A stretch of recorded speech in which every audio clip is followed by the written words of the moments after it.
గద్దరన్న పోరాటం అంతా ప్రజల విముక్తి పోరాటం. గద్దరన్న తెలంగాణ ఉద్యమ ప్రస్థానం మొదలుపెట్టినప్పుడు కూడా ఇవాళ అక్కడ మాట్లాడిన ఏ ఒక్కరు కూడా గద్దరన్న వేదికను పంచుకు, కానీ ఇవాళ గద్దర్కి అంతా మేమే ఉన్నామన్నట్టుగా అక్కడ మాట్లాడుతున్నటువంటి మాటలు మాకు చాలా ఇబ్బందికరంగా కూడా మాకు అనిపించినది. ఎందుకనంటే గద్దరన్నను మేము విశ్వవ్యాప్తం చేస్తూ ఉన్నాం. గద్దరన్నను విశ్వవ్యాప్తం చేయాల్సింది మీరు కాదు. గద్దరన్న పేరుకు అనంతం. గద్దరన్న పేరు తెలియనటువంటి వ్యక్తి ప్రపంచంలో ఎక్కడ కూడా లేడు. ఒక 75 సంవత్సరాలు కలిగినటువంటి గద్దరన్న చివరి వరకు కూడా పాటగానే బతికిండు. ప్రజల విముక్తి పోరాటం అయిండు. ప్రజల గురించే ఆలోచించినాడు. కాబట్టి ఇలా పసిపిల్లవారి నుంచి కూడా పండు ముసలి దాకా కూడా గద్దరన్న పేరు తెలిసిన వాళ్ళు ఉంటారు. కానీ వీళ్ళు మాత్రము మేము గద్దరన్నకు మేమే గద్దరన్నను ప్రజలకు తీసుకుపోతా ఉన్నాం, గద్దరన్న నిలబెడతా ఉన్నామని మాట్లాడినటువంటి మాటలతో పాటుగా నిన్న పద్మశ్రీ అవార్డుల గురించి కూడా అక్కడ ప్రస్తావన రావడం జరిగినది. వాస్తవంగా ఒక విచిత్రం అనిపించినది నాకు. అవార్డుల గురించి గద్దరన్న ఏ ఒక్క రోజు కూడా ఆయన ఆరాట పడలేదు. అవార్డులను కావాలనుకుంటే, గద్దరన్నకు అవార్డులే కావాలనుకుంటే అసలు ప్రపంచంలో గద్దరన్నకు రాని అవార్డు అంటూ ఉంటుందా? ఏది కావాలంటే అది గద్దరన్నకు వచ్చేటియే కదా.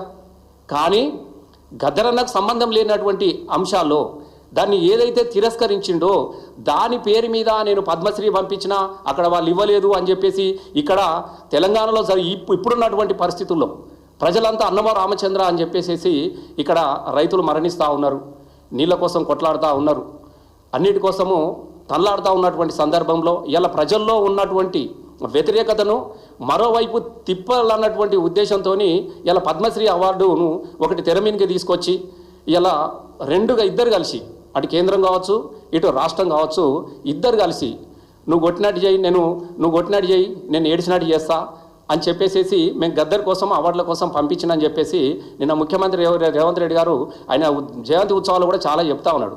వాస్తవంగా ఒక తెలియని విషయం అంటే ఒకటి ఉండాలి. నేను పాత్రికేయుల మిత్రుల ద్వారా కూడా నేను ఒకటి తెలియజేస్తా ఉన్నా. పద్మశ్రీ అవార్డును గద్దర్ అన్న నాజర్కి వచ్చినప్పుడే తిరస్కరించినాడు.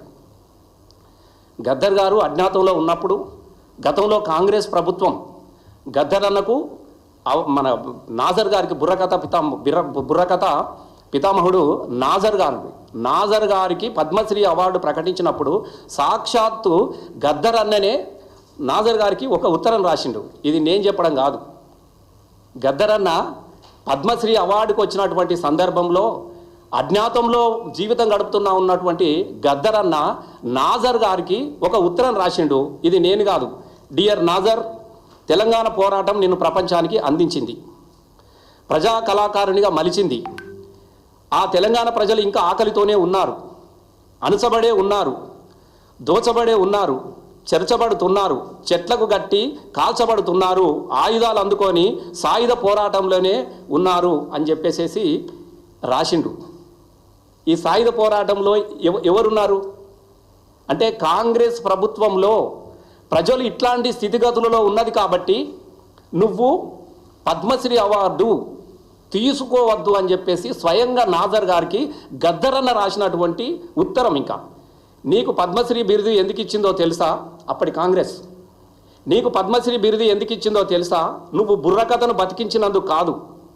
ఇప్పుడు కష్టజీవి బుర్రకథ చెప్పడం లేదని, ఏ కథ ద్వారా ఏ పని చేయడం లేదని, తమ వ్యవస్థకు ఎసరు రాని పలనాటి బొబ్బిలి కథలు చెప్పి బతుకుతున్నావని, తాము గండబేరండాలను గౌరవంగా స్వీకరిస్తున్నావని, నక్సల్బరి పోరాట కథగా మారడం లేదని, ఎర్రజెండను గుండెకద్దుకొని ఆకాశంలో ఎగరడం లేదని నీకు పద్మశ్రీ అవార్డు ఇస్తూ ఉన్నారు. కోట్లాది జనం ప్రేమించారు, వీరులు అమరవీరులు ప్రేమించారు. నిన్ను ద్వేషించిన వాళ్ళే నీకు పద్మశ్రీ బిరుదు ఇచ్చారు. మరి నువ్వెట్లా పుచ్చుకున్నావు? గద్దర్ గారు నాజర్కు రాసిండు, నువ్వెట్లా తీసుకుంటావని. నాజర్కి వస్తేనే ఎట్లా తీసుకుంటావా అని చెప్పేసి గద్దర్ అడిగితే, మరి గద్దర్ పేరు మీద నువ్వు పద్మశ్రీ అవార్డుకు నువ్వెట్లా రికమెండ్ చేసినావు రేవంత్ రెడ్డి అని మేము అడుగుతూ ఉన్నాం. అంటే గద్దర్ చరిత్ర నీకు తెలియదు, గద్దర్ గురించి నీకు ఏమి తెలియదు. గద్దర్ పేరు మీద గద్దలాగా వాలినావు, గద్దర్ పేరు మీద గద్దలాగా వాలి ఇవాళ గద్దరు పేరును, గద్దరు ఆశయాన్ని, చంపే కుట్రలో భాగంగా, చెరిపేసే కుట్రలో భాగంగా ఇలా గద్దర్ను ఒక నీ